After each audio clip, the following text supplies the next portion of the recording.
দেওয়া হয়েছে। আহমদিয়া জামাতকে কাফের বলতে চান, আহমদিয়া জামাতকে নিশ্চিহ্ন করতে চান, আহমদিয়া জামাতকে ধ্বংস করতে চান, কিচ্ছু লাগবে না, ঈসা আলাইহিস সালামকে জীবিত করে দেখিয়ে দেন।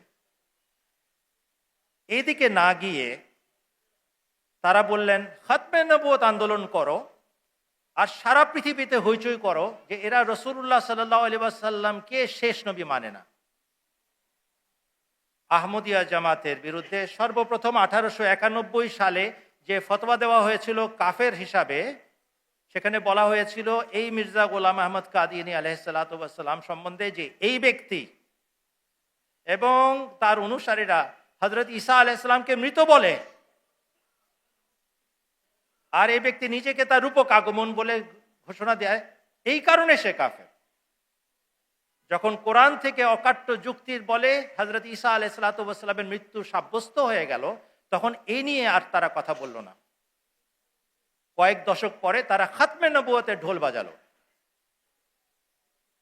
আর খতমে নবুয়ত মানে না, খতমে নবুয়ত মানে না, খতমে নবুয়ত মানে না বলতে বলতে মুখে ফেনা তুলে ফেললো। আহমদিয়া জামাত কোরআন খুলে দেখালো খতমে নবুয়ত যদি কেউ মেনে থাকে আমরা মানি। যে অর্থে আল্লাহ তাকে খতমে নবুয়ত দান করেছেন সে অর্থে অবশ্যই তিনি খতমে নবুয়ত প্রাপ্ত নবী। হযরত মুহাম্মদ সাল্লাল্লাহু আলাইহি ওয়াসাল্লাম ছাড়া আর কেউ খতমে নবুয়তের অধিকারী নয়। কিন্তু যিনি খতমে নবুয়তের অধিকারী তিনি বলছেন আমার পরে ঈসা নবিউল্লাহ আসবে। অতএব খতমে নবুয়তের যে ব্যাখ্যাই করেন, যে বিশ্লেষণই করেন, হযরত মুহাম্মদ সাল্লাল্লাহু আলাইহি ওয়াসাল্লামের কথার বিরুদ্ধে যেন না যায়, সাবধান। নানা ধরনের ব্যাখ্যা, অপব্যাখ্যা, বিশ্লেষণ, সবকিছু হলো, প্রমাণিত হলো খতমে নবুয়তেও টিকা যাবে না। বাংলাদেশের একজন নওমোবায়ে ভাই লাহোরে গেছেন খতমে নবুয়তের মূল আখড়ায়, আর সেখানে গিয়ে একজন রিটায়ার্ড জাস্টিসের সাথে দেখা করেছেন। তার বাবা বলছেন আমি তবলিগি জামাত করি, কিন্তু আমার এই ছেলে আহমদি হয়ে গেছে, তাদের ভাষায় কাদিয়ানি হয়ে গেছে, একে বুঝান। ইউটিউবে আছে এই জাজ সাহেব, রিটায়ার্ড জাজ সাহেব, যিনি খতমে নবুয়তের এখন অনেক বড় নেতা, তিনি আক্ষেপ করে বলছেন বাংলাদেশ থেকে একটা নওমোবায়ে, একটা নতুন আহমদি এসে আমার সাথে, তার পিতার সাথে এসে দেখা করলো। পিতা বললেন একে বুঝান। আমি বললাম বাবা তুমি কেন আহমদি বা কাদিয়ানি হয়েছো? তিনি বললেন আপনি আমার ভুলটা বলেন না। তখন আমি তাকে বললাম যে কোনো ধরনের কোনো নবী আসতে পারে না। যখন আমি তাকে এই কথাটা বলেছি মাত্র, সে বলল হযরত ঈসা নবিউল্লাহ যে আসবেন। জাজ সাহেব বলছেন আক্ষেপ করে আমাদের এই চেষ্টা সংগ্রাম আর বেশি দিন চলবে না ভাই সাহেব। অনেক আমরা ব্যবহার করেছি খতমে নবুয়তের কথা, কিন্তু খতমে নবুয়তের এই আন্দোলন অচল। ইউটিউবে এই কথা তিনি বলে রেখেছেন, আমরা বারবার দেখেছি, আপনারাও দেখে নিতে পারেন।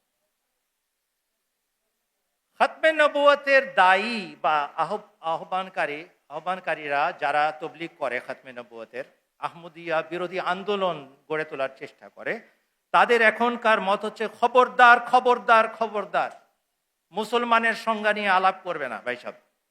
মুসলমান কাকে বলে এ নিয়ে কোনো আলাপ নাই। আমরা যাদেরকে গায়ের জোরে মুসলমান বানিয়ে রাখবো তারাই মুসলমান, আর গায়ের জোরে তাদেরকে কাফের বলবো তারাই কাফের। এটাই হচ্ছে নতুন সংজ্ঞা। আল্লাহ কি বললেন, রসুল কি বললেন, এটাতে কিছু যায় আসে না তাদের মতে। তারা নিজেদের দায়ী, তাদের প্রশিক্ষিত তবলিগকারী বা আন্দোলনকারীদেরকে শেখাচ্ছেন ঈসা আলাইহিস সালামের জীবন মৃত্যু নিয়ে কোনো কথা বলবেও না, কোশ্চিন কালেও বলবে না। খবরদার, যদি এই কথা পেরেছ তো মরেছ। আর এখনকার যুগে খতমে নবুয়তে বলবে না প্লিজ। কেননা বাংলাদেশের স্বনামধন্য আলেম ওলামা ইউটিউবে রেকর্ড করে রেখেছেন ঈসা নবিউল্লাহ আসতে যাচ্ছেন। এই কাজ করেছ তো তোমরা নিজেদের কবর নিজেরা রচনা করে ছাড়বে।